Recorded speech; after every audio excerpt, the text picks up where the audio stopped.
Welcome to Cybe Stories, John. It's so great to have you with me today. Thank you for the invitation, Jana. It's always a pleasure to be able to share what God's done in my life, and maybe somebody who's listening or watching will be encouraged by my testimony. Oh, I'm sure they will. I'm sure they will. Tell us, before we get into your story, why don't you tell us a little bit about yourself now? Yeah, sure. Thank you.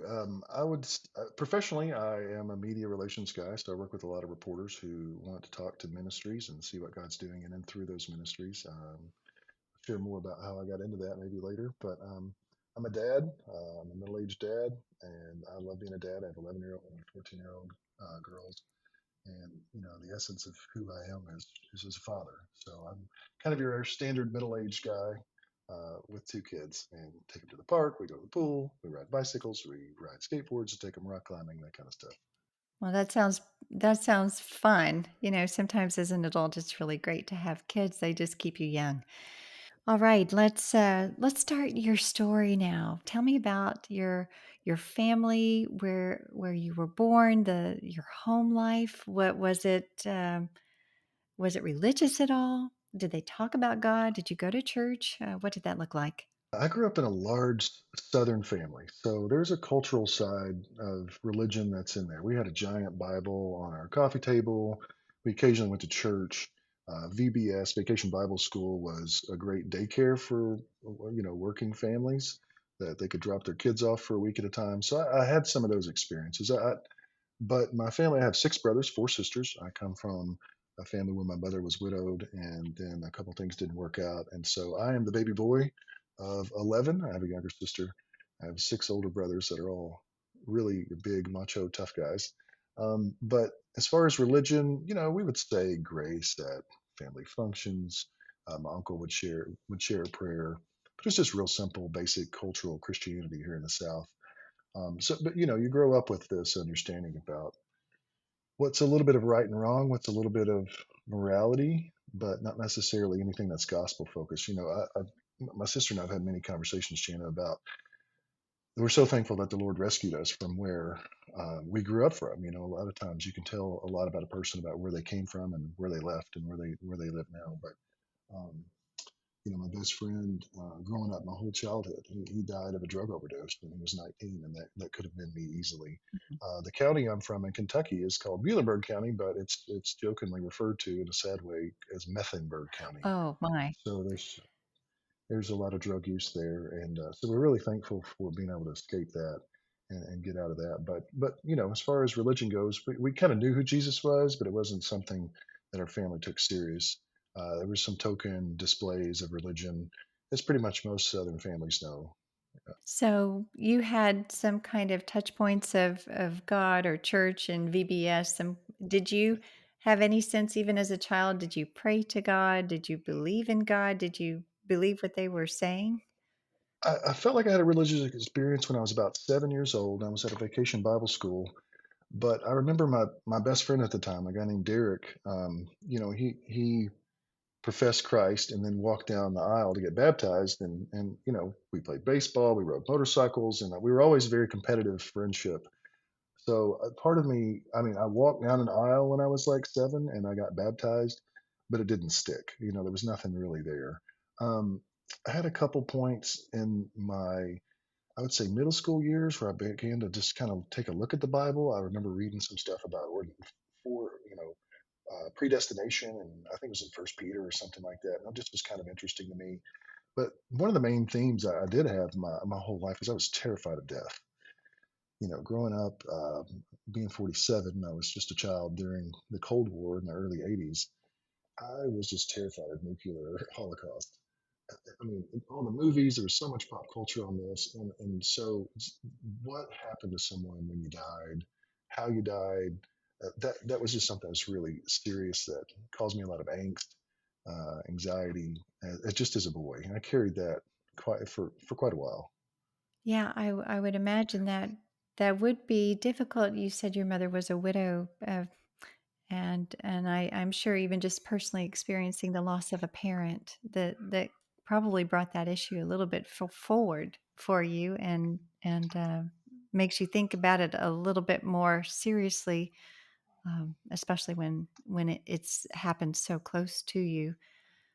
There was always this kind of ghost in our home, Jana, where my older sibling's dad, there were full-size pictures on the wall, like this one of the Eiffel Tower. In our house, there was always these thoughts and these conversations, and I had like this whole separate family that was his family. But these talks of, excuse me, there were these talks of uh, Jimmy, what was his name? Jimmy was watching down. He was looking down on people. There's always this kind of ghost of a person that was in our home and was talked about often, and so there was a presence of death and a bit of taste of afterlife that that did definitely flavor my childhood. I wonder when you experience something like that, does that make you want to know more about God or supernatural reality or the question of death? I had questions, but I didn't really know who to ask because there was no real experts in my life. But the truth be told, we were such a poor family. My mother widowed. She worked two jobs. She worked at a um, different times. She worked at a furniture store, and then she waited tables a few nights a week. And then in that part of Western Kentucky, it was what they called a dry county, and so they would set up these illegal bars where people would bring their own alcohol in, and my mother would be the bartender. So she would do that one or two nights a month to make extra money. So we were just so poor that I mean, it was like a survival mode. We moved 19 times before I graduated high school. So it was this constant transition, and kind of I think that really put me in the moment a lot, just a very existential, what do we do to get through the day? And then when you move that much, when you move that much, you move to a new school. The girls liked me and the boys didn't. So there was a lot of fights, there was a lot of trouble. And so I was just, I think I just really was in survival mode most of my childhood. Mm, But let me just be honest. My mother was a sweet, loving, wonderful mother. She was my best friend. We'd sit and talk coffee. We'd sit and drink coffee and talk for hours. I could talk to her about anything. She'd been through so much. She had a lot of wisdom to share. But she's just a really kind, wonderful woman. And despite all of these challenges, I had a great childhood. I mean, we had a lot of family. I had a lot of cousins around. There was always family things to do. And back in those days, they would just send you out in the summertime on your bicycle, and you'd spend all day playing with your friends. And you'd come home for dinner. So I had a wonderful childhood in that sense. That it was very loving, it was very supportive. There was lots of family, friends, and lots of fun, to be honest with you. But we didn't have much. I mean, we got a cake for our birthday. Um, I never went on vacation as a child. One of the fun stories. It's funny now, but I think it was my ninth birthday. I got a Dairy Queen M&M Blizzard. That was my gift, mhm. Jana, and I was happy. Yes. So there was a contentment that was with that because you didn't have any other choice. So you just learned to be content in those situations. Right, right. Yeah. I can imagine with goodness, 11 children and just being in survival mode, but how in a way, although there was no doubt incredible struggle, it gave you a heart of gratitude for something so simple. As a blizzard for your birthday, we have a lot to learn from that, I think, in terms of contentment. But it sounds like you were blessed in many ways, even with a simple upbringing. But as you're moving on, you have 10 siblings. Was faith among that culture at all? I mean, did your brothers or sisters believe? Did you start questioning it as you got older? How did that work its way out? I had a sister who got involved in a church for a while, but that was because there were teenage boys there. And but then sometimes God uses those things. My brother, one of my older brothers, he wound up falling in love with a woman who was very involved in a great family and a great church. And so he began going to church regularly with her. And then mom started going with him. And then occasionally I would go with her. And so, we started hanging out with that family from time to time through my brother. And I just got to see a little bit different way of life. There was his in laws who both passed away were just wonderful people, wonderful Christian people. And it made me really go, wow, I missed a lot. Mm, Dorothy and Glenn were just incredible people and had raised wonderful kids and grandkids, and they all lived close to each other. They were just a really strong Christian family. So I did see the effects of Christianity as a young man, teenage boy, and I thought, okay, there's something different here with this family, and it really did have to do with Jesus. It took me, you know, years later to understand why that was. Well, I'm glad that you got a good embodied example of what a Christian family looks like, even though it may not have been the fullness of that in your own family, but at least you had some kind of positive example. So as you're getting older, are you pushing back against faith or Christianity? Or are you kind of like, that's for them, it's not for me? Or what started happening in your life? I started dating a girl whose dad, and they were very charismatic. So I remember going to this church and this guy's, having some charismatic faith practices that would just kind of freak me out.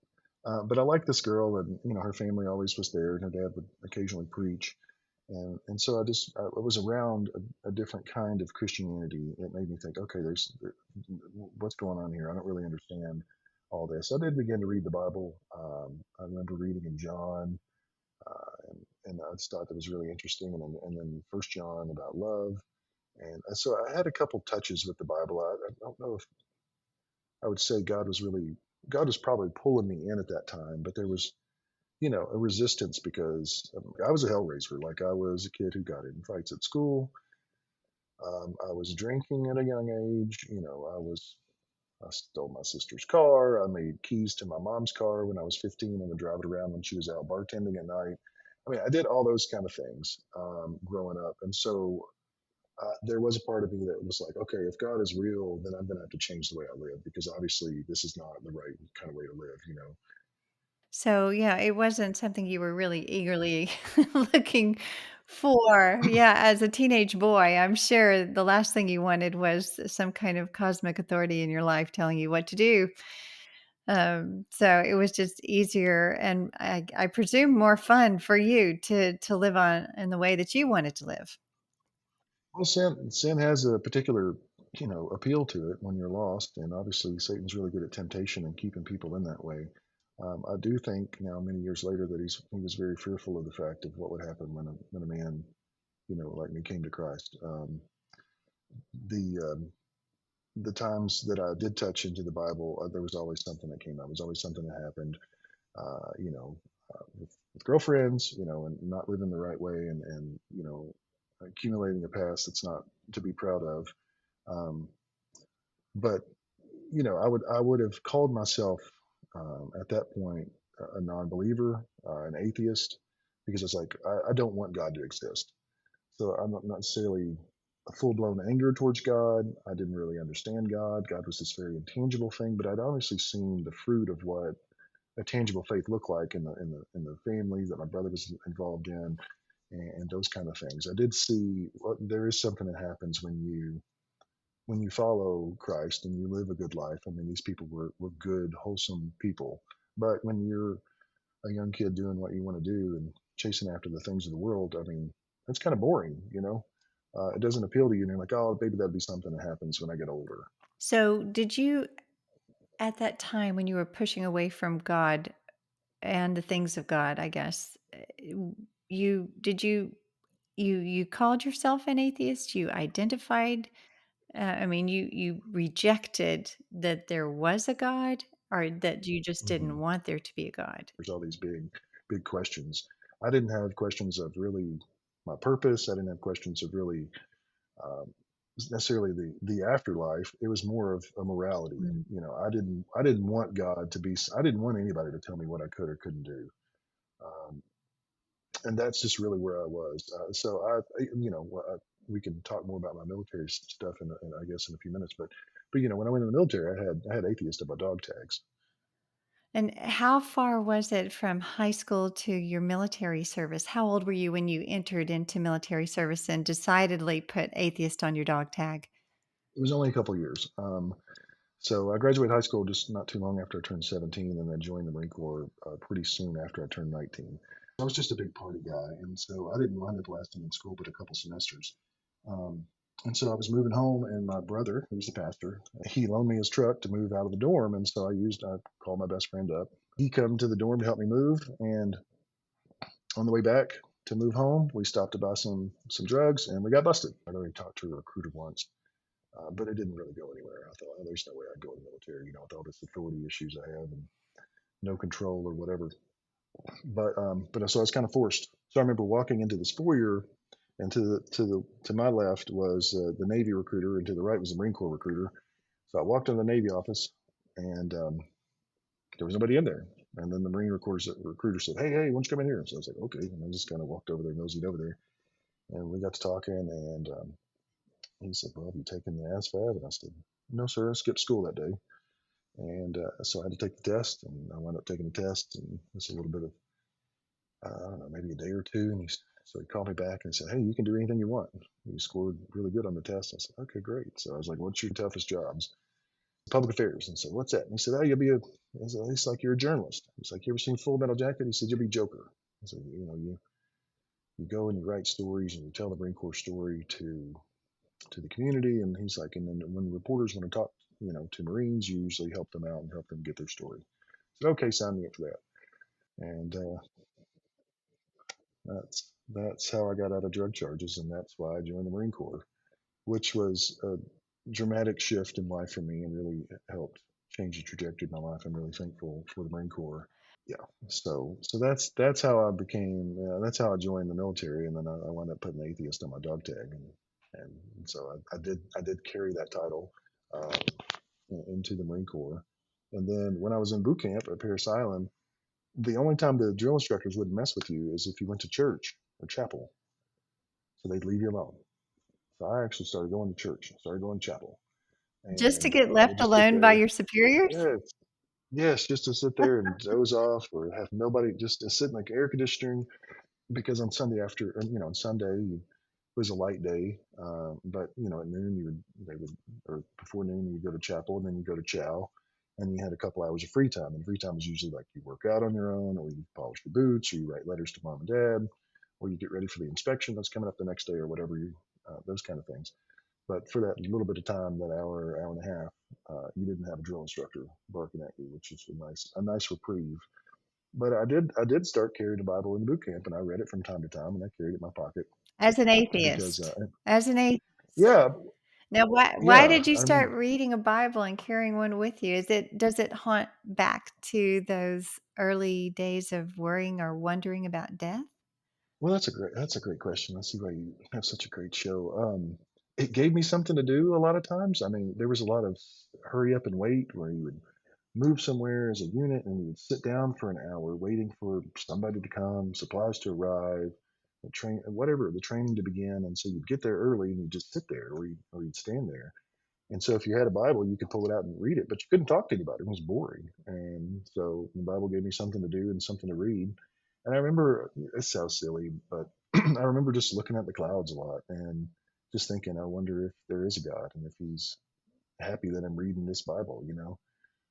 And that somewhat gave me a bit of comfort just to escape from I don't know, you know, quote unquote hell of boot camp. It just gave me a way to mentally get away from that place and think about something else. So Well, when you were reading the Bible, were you reading it as something this might have actually happened in history, that Jesus was a real person? Did you look at it as, the Bible is myth and fairy tale, it's unbelievable? What was your perspective in reading the Bible? at that point, the veracity of the New Testament was something that I couldn't grasp.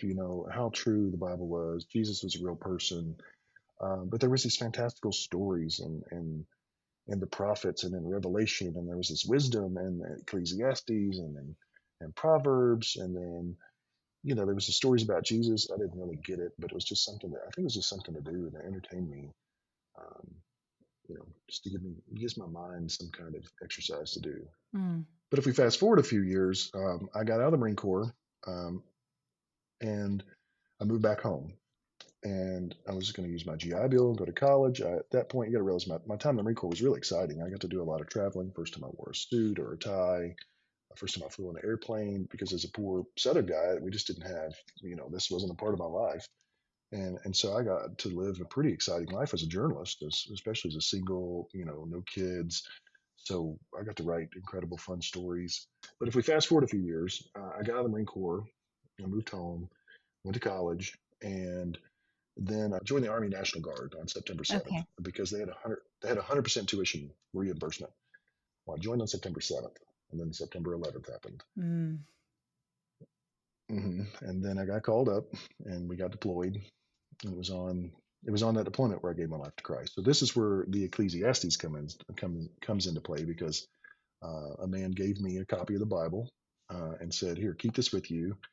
And I'd heard the stories about George Washington and the superstition of stopping a bullet and all this kind of stuff. We were literally just going to Germany to relieve the army, so the army could could go to Afghanistan and relieve the Marines. So we were it wasn't a difficult deployment in that regards, but nonetheless, gave me a copy of the Bible, and I did carry it with me.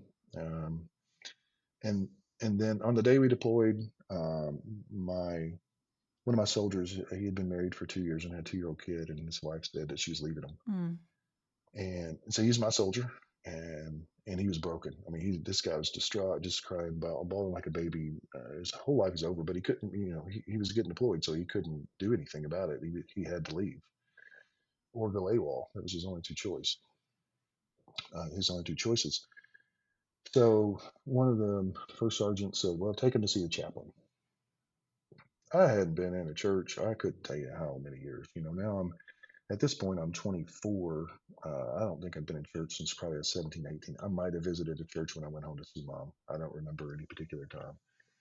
Um, and so I would like walk into chapel, and I remember thinking, "Oh, if God's real, I'm going to catch on fire as soon as I cross over the threshold of this place."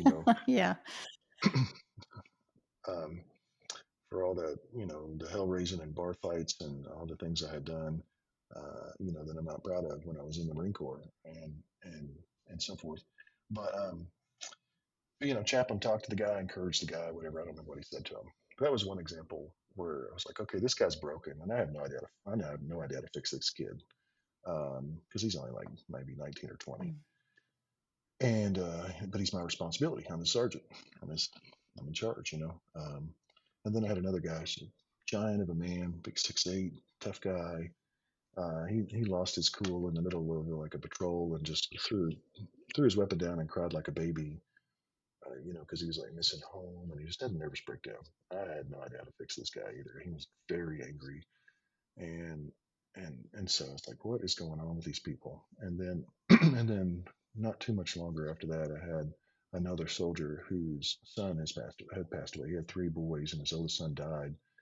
He was only like 13 or 14, and so we got the Red Cross message, and I had to go get the soldier, bring him to the captain's office, and me and the captain had to tell him that your son has passed away Mm. and that you need to go home and bury him, and then you need to come back on mission in 30 days because we need you here, and you got orders. And so it was those examples where I actually pulled that Bible out, Jana, and I started reading Ecclesiastes because that's what I knew. And at this point in my life, you got to realize I was,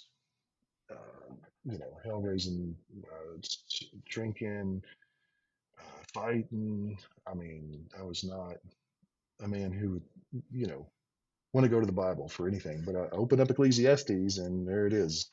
Hey, everything you've done is in vain. All those women you chased, that's not worth anything. The money that you've had, it's not worth anything. Everything is there's nothing new under the sun. And so it was like, whoa, I've done the same thing other people have done, and there's nothing new about that. But it's all fruitless. It's all vanity. And then I got over to the New Testament, and then that's where I experienced Christ for the first time in a real way. Was reading him interacting with these people from all different strokes of life, from the Samaritan woman, the rich young ruler, to calling Peter and Andrew and these guys. He knew what was in their heart. And, saw you under the tree, and just all these things. And it's like, okay, something about Jesus understands the heart of people, and so that drew me to him because the problems I was facing with my soldiers was how to help what was broken on the inside of them, and I didn't know how to fix that, and that affected how they were able to perform on mission, and what kind of soldiers they were, and what kind of people they were, and if they stayed out of trouble or not. So I was like, how do I help fix these guys on the inside? I didn't know. So that's when I began to read and got over to some really interesting verses. Because I'd been a journalist and been a writer, so I was pretty comfortable with the English language. I got over to some verses like John 14:6. I am the way, the truth, and the life. No one comes to the Father but by me. And I remember thinking, that is the most exclusive sentence I've ever heard in my life. You have these definitive articles. There's no, either this is true or it's not true. Like, this is a really strong thing. Like, there's this, okay, this guy lived in, you know, early days in Jerusalem and walked around. Okay, was he real? Was he right? I didn't think about that. I was just thinking, whoa, this is, now I would understand that was a truth encounter, right? I was having a truth encounter. God had begun to draw me in through some of these scriptures. And I remember reading, well, Jesus asking his disciples, well, who do you say that I am? Peter said, you are the Christ, the Son of the living God. Okay, that doesn't get any more exclusive. You are, which is like a present, the Christ, the Son of the living God. Okay, these verses are really stuck in my head and just caused me a lot of thought. And so those were the initial parts of making me think more about the Lord. And okay, maybe there's something to this. As you were reading all of this, whether it's the Old Testament or the New Testament about the person of Christ and who he was and how he engaged with people, were you talking with other people about what you were reading? Was there a chaplain around that you were having to conversations with, or was this something you were processing on your own, thinking, I mean, I wonder what you were thinking. Is this guy real? Is this for real? I mean, is there something to this, that I need to be considering more deeply? Even Yeah, I don't remember at this point having anybody to talk to. I mean, I had been me and my buddy Joe. We were the company and battalion hellraisers. Like, we were the guys you want to go party with. We were the guys that were cool and fun and all that stuff. So none of the good guys really wanted to hang out with us. There were a few Christians in our unit. One of them was our sergeant major. So like the top enlisted guy was, and this guy was as straight laced as they come. He didn't cuss. You barely saw him lose his temper. And for a sergeant major in the army, it was like this guy's.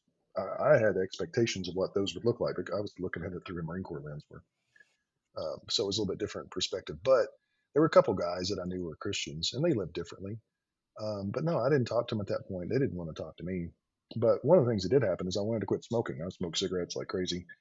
Um, and one of my soldiers, his name is Aaron. I'm leaving off last names, but Aaron gave me a "What Would Jesus Do" bracelet because I told him he was one of my soldiers, and I said I wanted to quit smoking. He said, "Well, they'd seen me read my Bible. He and a guy named Chris had been. They saw me read my Bible, and they were both Christian guys. And so this guy gave me a "What Would Jesus Do" bracelet. He's like, anytime you want to smoke, just think, what would Jesus do? And so I put it on because he had honored me with that, and he had given that to me, and he was rooting for me, and I was like, okay, I'm gonna wear it because he gave it to me. I'm not gonna be a jerk about it or whatever. I'm just gonna just honor his little gift here. And so these were things. So God was working on me, going, okay, these were convictions. Now that I understand what was happening, these were convictions that began to happen, and God put these little pieces in place to start making me think about Him and how to live. None of these guys actually ever witnessed to me directly. None of them actually shared the gospel with me, came to me with scripture. I just they lived differently, but they didn't ever actually preached or prayed for me or even explained scripture to me or even witnessed to me. There weren't gospel conversations, but there was obviously a wholesome witness that they presented. and was that attractive to you in some way, or was that more repulsive at that time? It was honorable to me Okay. because I had been such a bad person. I mean, I stole, I was a womanizer, I was drink and try to fight my best friends and then try to go out with them the next night and they wouldn't want to hang out with me. I mean, I wasn't proud of who I was, and I wasn't raised with my dad. Like I said, my mom was widowed and so she married a different man and had me. And he was he was an alcoholic. He was very angry, and I only saw him a few times a year. But one of the worst compliments or one of the worst statements that could ever be said to me was, "You're just like your father." Mm.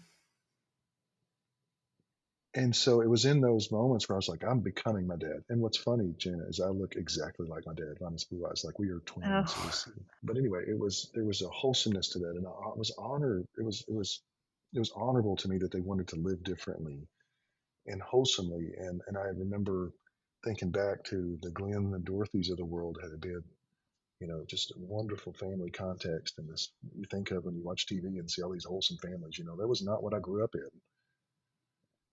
Well, I grew up in a home where I remember waking up on Christmas morning. I had one present under the tree, and there was a bunch of people passed out. I mean, there was like a dozen people passed out in the house. I didn't know who they were.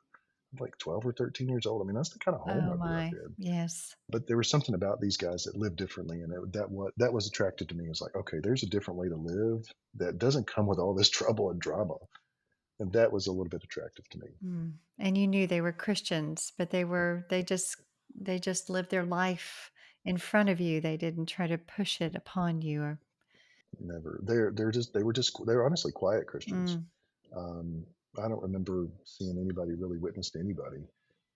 So that was kind of fascinating now that you think back on it, right. how God wound up bringing me into His family. Right. So then what happened? You were observing, you were reading. Yeah, I got into a huge cussing fight um, with our with our company sergeant, so one of the top guys, and he wasn't a nice guy. I don't want to give him any credit, but I had a difference of opinion about things because I had come from the Marine Corps, and so my expectations of professionalism and service and devotion and all that was very different. And so there was a lot of kind of deeper philosophical issues, and I just remember getting into a huge fight with him, and I mean, we're just yelling, cussing, so angry at him. He was two ranks ahead of me, so he probably could have got me on some kind of subordination charge or whatever. And it didn't resolve, but I remember walking back to my barracks, and some of those songs from the from the chapel um, came back. Um, and so I just started having a little talk with Jesus and telling him about my troubles, because that's what the song said. Right. And I and I just these like old Southern gospel hymns, and just a few of them. I didn't know hardly any of them. Um, but I just remember saying, God, if you're real, like I am 6,000 miles away from home. Excuse my French. My life sucks. Like I'm a bad guy. I am not happy with where I'm at in life. I am a paycheck to paycheck drunk. I'm fighting my best friends. I am just a mess. And I was like, God, if you're real, I need you, and I need you now. Like this is it. Like I need you to show up if you're real. Um, and then the sergeant major came out of the corner. And you got to realize I only went to the company office a handful of times in a year. Um, and sergeant majors, here I am. So I'm in an army at this point. I'm sergeant in the army, even though I earned my sergeant stripes in the Marine Corps. So I maintain my rank, and so here I'm supposed to be this tough sergeant guy, right? And I'm crying. I'm just like bawling, just like snotty, messy bawling. Walking down the street in uniform. The sergeant major comes out and he's like, "What's going on with you, Wilkie?" And I was like, I knew he was a Christian.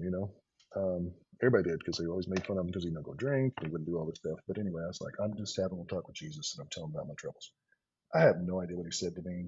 It was probably 30 seconds, but he encouraged me, right? It's probably what we'd say about it now, but I can't recall what he said. Then a few minutes later, one of the other Christian guys was there, a guy named Charlie, and he saw me. He's like, "You okay?" And I was like, "No, I'm not." He said some words to me, and I don't remember what he said either, Jana. And then went back to my dorm room, my barracks room, and I was crying, and I was just upset. And then I get a knock on the door, and so I go to the door, and it's Russ, and I'm like, "What are you doing here?" Like Russ never comes to my room, right? I mean, Russ was the exact opposite of what I was. And Russ said to me, "God told me to come talk to you." And he hadn't talked to the sergeant major or the other friend. He just No. oh, wow. So I have no idea how long Russ stayed. He may have stayed 2 minutes. He may have stayed 20 minutes. Literally don't remember. Don't remember what he said. Had no idea. The only thing that stuck out was God told me to come talk to you. So I'm here. So he'd heard the voice of God and he obeyed God. And so he's talking to me, and I'm just sitting there thinking, whoa, wait a second. And then Russ leaves. And as soon as he leaves, I was like, wait, wait, wait, wait, wait, wait, wait, wait. You had just prayed Yeah. and Russ Yeah. is knocking on your door. That's crazy. But I guess it's not crazy if God is real, right? Right. When he left, I said, wait a second. Wait, God just, and people have taken issue with this theology over time, and they can. I don't care. This is my experience with the Lord. Um, I said, wait a second. The God of the universe just heard my prayers, stopped what he was doing. That's where people have a problem. And showed me he was real. He didn't send the flash of lightning. There was no like, you know, unicorns running through the heavens. There was nothing crazy, right? It was literally three people who I knew were Christians and respected as Christians that he had put in my path within moments, minutes, um, after I had prayed, God, if you're real, I need you and I need you now. And God showed up in his people. And that was all the proof I needed. Wow. The verses of scripture, all that stuff, all that would come later, right? Um, Understanding the Bible. But at that point, I knew God was real. And if God was real, those things I'd been reading in scripture had to be true. And if that was true, then obviously I was feeling convicted as a sinner. And so my knees hit the floor and I said, God, I'm so sorry. I've done a horrible job at living. And so I'm done. I can't do this my way. You're obviously real. You obviously care about me. It was this love that he gave me, right? It was this overwhelming love of God that he would stop and notice me of all people. Paul talks about being a chief sinner, and I would take him up on that when I get to heaven. And so, no, literally, I was like, okay, his love, wow, he stopped and noticed me, and and that broke me, Jana. That just broke me, and I said, God, I'm done. I can't live this life like this anymore. However you want me to live, I'll do it. And then that was it. And then, literally, my next question was, what does it mean to be a Christian? Yes. I, listen. I had nobody disciple me. It was me and the Word and the Holy Spirit. The Spirit of God took the Word of God and showed me the truth of God and revealed to me the Son of God and changed my life. And my next question was, what do I need to do to be a Christian? And God led me to love the Lord your God with all your heart, mind, soul, and strength, and love your neighbor as yourself. And that has been the very basis of my faith ever since. Because I was like, oh, it's God. It's easy to love you. You have done so much for me. You've forgiven me so much, and I do not deserve His grace, mercy, forgiveness whatsoever. Loving people, on the other hand, is going to take a whole lot more work, and I'm still working on that. That's the sanctification Oh, process. yeah. Living is messy, right? People are messy. Yes, We all are. yeah. Sometimes unlovable, So, seemingly unlovable. Yeah. well, and and to to bring it full story, there was a little chapel that like some of these guys I talked about, Charlie and Russ and a guy named Mike and some of these and Sergeant Major. I mean, they literally went down to this one room, turned a footlocker on its side. It wasn't much bigger than a one car garage. And the Sergeant Major played the guitar and somebody would sing and then somebody would preach, which, uh, and so I began to go to this little chapel and it was on Father's Day of 2002. That's where that had been. Father's Day's in June. Um, one of the guys, I don't remember who it was, got up and shared about God being our Father, Mhm. and I realized, wait, okay, God is my heavenly Father. He is my Father. He's the Father I've never had. He is there with me. He is walking with me. He is talking with me, and He's real. And this means that all of this expectation and disappointment I'd had towards my earthly father didn't really matter anymore. And I remember having a conversation with a guy about this in the laundromat as we're sitting there in the washer, and we're talking about our deadbeat dads and all this kind of stuff. And I remember being impressed by the Spirit. You need to forgive your father. So I literally went and picked up the phone, and within a few moments, and called my dad after that conversation. Said, "Dad, I just want to tell you, um, I forgive you. I forgive you for all the things you did do that were awful, and all the things you didn't do. But I'm a Christian now, and I remember telling him, Janet, God is my dad, and I will love you as my earthly father, but God is my dad, and He provides me all that I need as a father." And I don't know how that sat with my dad at that point. I was still thousands of miles away from home, but that was a turning point in our relationship. That now looking back, I was able to just love this man who had so little impact, but so great impact at Mm. the same time Right. on my life, Yes. that I was able to love one of the most unlovable people that, I mean, I still have siblings that still can't forgive him and love him. And that made all the difference in the world. When I came back, we became very good friends, and I got to spend a lot of time with my dad before he passed many years ago. Wow, what a beautiful redemption story that is. Truly. It really is. I I'm thankful for that gift. yeah, I mean, and I think that's I just I just got chills actually. The thought of being able to love someone who has intentionally or unintentionally harmed you deeply, in so many ways, but yet you can love with the love of God, the love of Christ, through the love of Christ, the one who is unlovable. I mean, because that's what Christ did for us, right? So Yeah. it becomes not, I mean, it's never really easy, is it, to do that? But yet, um, you were obviously compelled by the Spirit of God to do that. And what a relief for you, and I'm sure for him as well. The grace that you were able to extend in that moment, I'm sure, had a tremendous impact on him as well as you. I would like to think so. It was a great gift that I had with my dad. That friendship that we could have, but it was only through the power of God to have the love of God in me. Um, but it was like, okay, if God can forgive me of all the things that I've done against Him, and He's holy, and I'm not, like, I can surely forgive somebody. But it was also this provision of God. Like the provision of God was, okay, I provide all that you need emotionally, obviously spiritually, um, even physical strength at times, to get through difficult long days and things like that. Feel God just give you energy to get through these kind of situations.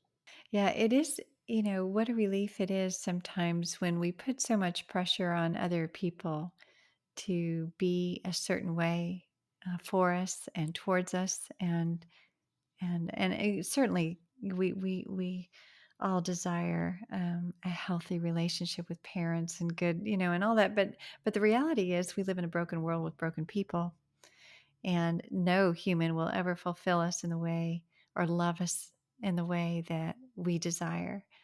Other than a perfect God with a perfect love who's willing to give, when we just come to Him. And I love that you were obviously humble. I mean, you came to a place of humility um, when you came to ask God if you're real. You were humble enough to do that, and then how gracious of Him to so immediately provide for you, to Yeah. show you in such tangible ways. What a gift that must have hmm been to hmm you, that it sounds like that there was really no doubt after that happened. There has not been any doubt in my mind the existence, truth, reality, and even the person of God and the personality of God as my Father and as my Lord Jesus Christ. Like, there's no doubt that has been in my life in those years. There's been doubts about where I've stood and doubts about where I'm living, and doubts about obviously trying to figure out living out and working out your own sanctification. There's doubts with that, but there's never been a doubt about the reality, truth, the existence, and awareness of God in my life Mm. in 20 something years. That, again, that is a huge gift. I would imagine the difference between those years of living without God and then living with God in a much more contented, settled, loved place, where I presume there's no fear of death anymore. Mm. It. Talk to me just a minute about how things have changed for you, juxtaposed to your life before and after. Now, I don't want to put too academic on it because I'm not an academic guy. Public school boy from Kentucky, with a basic education from college. But there's this idea of redemptive lift that happens when you give your life to Christ. I got off drugs, I got off alcohol, I quit smoking. Um, but then the Lord provided real friends. Like, all my drinking buddies immediately went away. I mean, all of my party buddies immediately went away. They wanted nothing to do with me. So I was without friends. And then immediately He provided Mike and Adam and some of these other men, and then we began to study the Bible. So He provided community immediately for me, and and deep friendships. Like a true source of koinonia fellowship of bondedness with these men through the Spirit of Christ that I didn't have within my own brothers, my own blood brothers. And then, once I got back home and began to go to church, I began to see what a godly father was, began to understand a lot more truth about God. Now, I had several years where I didn't know how to live out the Christian life. I'm literally growing up. There was only a couple of family members who were married. Like, I didn't know what any of this I didn't know what life looked like. I didn't know what life could look like. Um, so I mean, a lot has changed in the simple fact of God showed me there's a different way to live. A lot has changed. Um, some people take this the wrong way when I say it, but there's two sides of it, if I can. Um, Jesus says, who's been forgiven little loves little, and he who's been forgiven much loves much." I found that to be true with a lot of the really, really strong brothers I have been around in life who really made a mess out of their life. When they get into a deep vine and um, pruning vineyard tendant, sheep and a shepherd relationship, a very close father son relationship with God. They're just on fire, and they love him because they know where they've come from. God has brought beauty from ashes, it sounds like, and restored the years that the locusts have eaten, all of those things in the last 20 years? You said since 2002? It would be 2002. So now, yes, it's be 21 years now Yeah, walking with the Lord. So, yeah.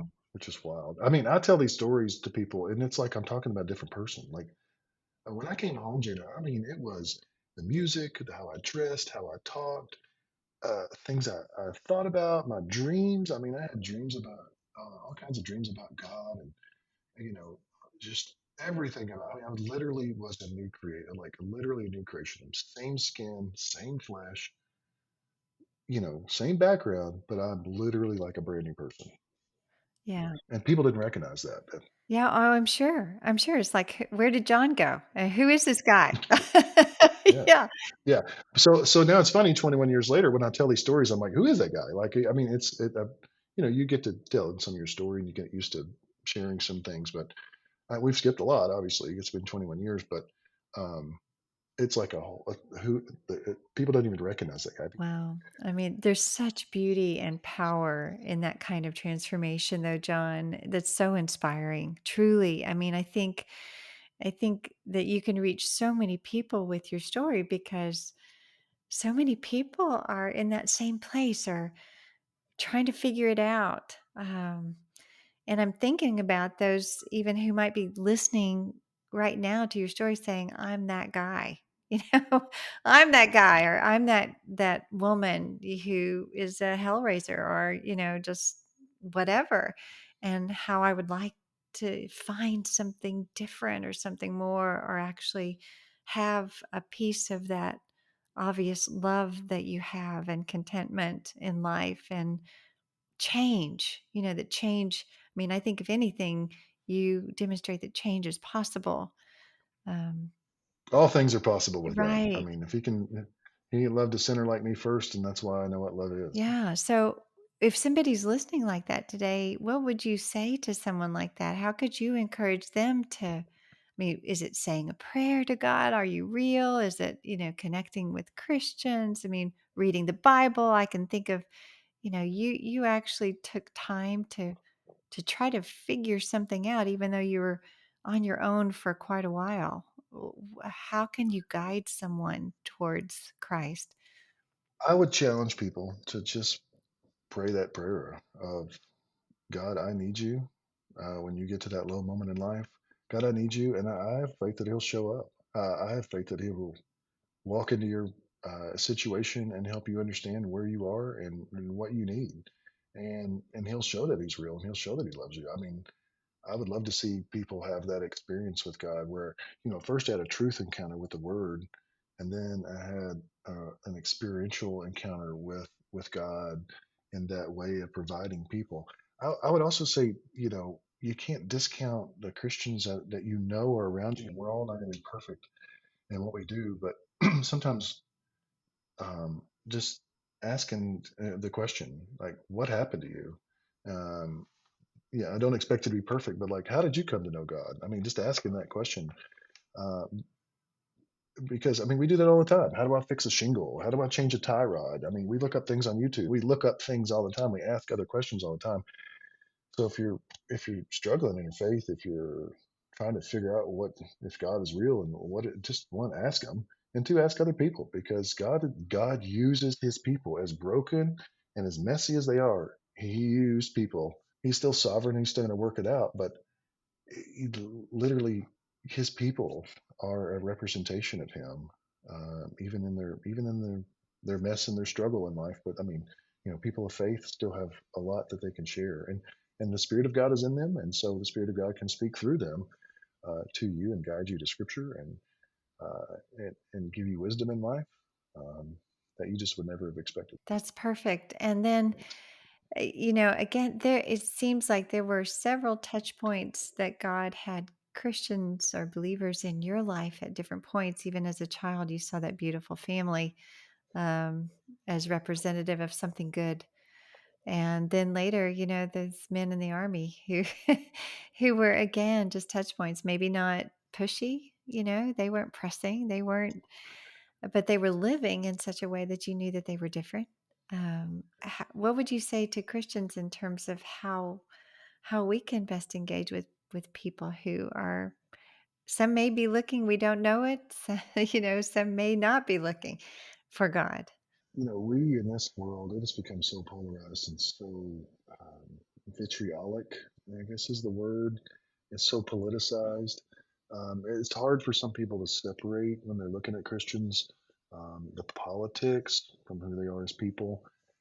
So, to Christians, I would say, I mean, just do the best you can when it comes to how you're living. I mean, I'm literally at the pool yesterday, and I'm there by myself. The kids are off with the grandparents and stuff, and there's my neighbors are out drinking.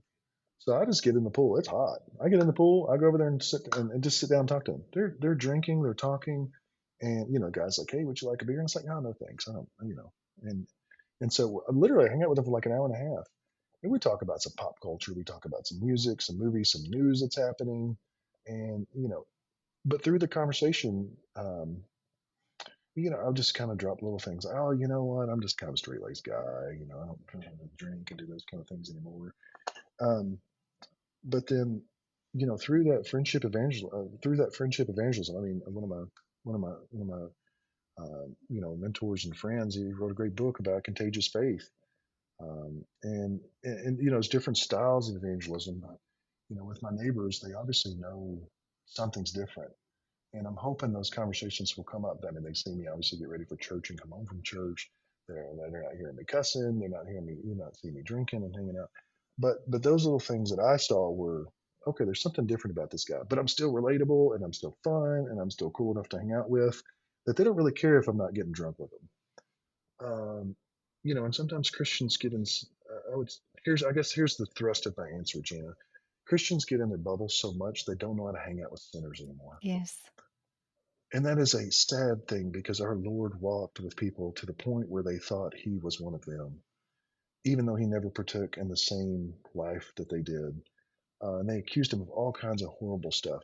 I don't want to be accused of false accusations or anything, but if people see me hanging out on my porch over here with these neighbors that drink a lot, um, I'm okay if they question where I'm at. Right. Not because I like to hang out with them and drink, and they watch a lot of basketball and football, and I don't watch any sports. But but they know, hey, we can talk about anything and we can hang out and do, and I'm not going to judge you. I'm not going to be angry towards you. But when the bottom falls out of their life, I expect that they're going to talk to me. And I found that to be true over these 21 years of following Christ. That if I can just be a constant witness that's not judgmental, that's not angry, and not living like the world, that sooner or later when the bottom falls out, they're going to pick up the phone and call I think that's beautifully said. I think there's something me. very, very powerful about just being in relationship with someone. Um, as I've heard many say, just play the long game. I mean, be in relationship with genuine friendship, not project related friendship, you know, but genuine friendship so that, as you say, when opportunities do come, you know, and they're at a point of need or desire for something more, that they know who you are and they know what you have, what you hold, and that you have something different and you have something to offer. And um, yeah, Janet, the Lord put a lot of people in my life really quickly, and I wouldn't be where I am today without those people who said, "Hey, you need to do this Bible study," and "Hey, you should be." learning what it means to fast and pray. And you need to really be sharing your faith. And I had other people say, you need to stop cussing when you're talking about Jesus, because I didn't know that was really a taboo thing, you know? Um, and then, hey, you really should start tithing. All these people that God brought in my life just kind of helped put the structure of obedience in my life. Here are ways to obey God. You know, when I was like, okay, God, how do I follow you? What do I do? He provided all that. That didn't all come overnight, Right. come over a few years. Um, but, don't discount the community of God. Yeah, that's a really good word. I think too what's interesting about your story is you kind of came to faith as a lone ranger, as it were. So I appreciate your emphasis on the fact that your growth, you're becoming a Christian and knowing what that means, what it looks like, what it is to live as a follower of Christ, all came in the context of community, and that Hmm. community provides such support, not only spiritually speaking, and guidance, but also just in every other way. It's really beautiful the way that God has designed things, that we are meant to be together and to belong together, and like you say, be in a right place where it's not just about receiving, it's about serving, and it's about giving, and it's about Hmm. growing, which obviously you have Hmm. done all of those things. So thank you for commending us there at the end. I think that's a word for probably a lot of people. So thank you, John. What an Thank you. extraordinary story. Again, I never ever tire of seeing God show up when people are calling out his name to see if he's real, and then to hear and see the difference that he can make in someone's life. What a beautiful testimony that you've given us today. Thank you so much for coming on and telling us your story. And thank you very much for allowing me to share. I honestly can't take the credit for it. It's God's story and what He's done in my life, and He'll do it in anybody else's too. Yes. Well, thank you. Thank you for being such a strong man of God. Thanks. All Thanks. right. Have a great day. Thank you.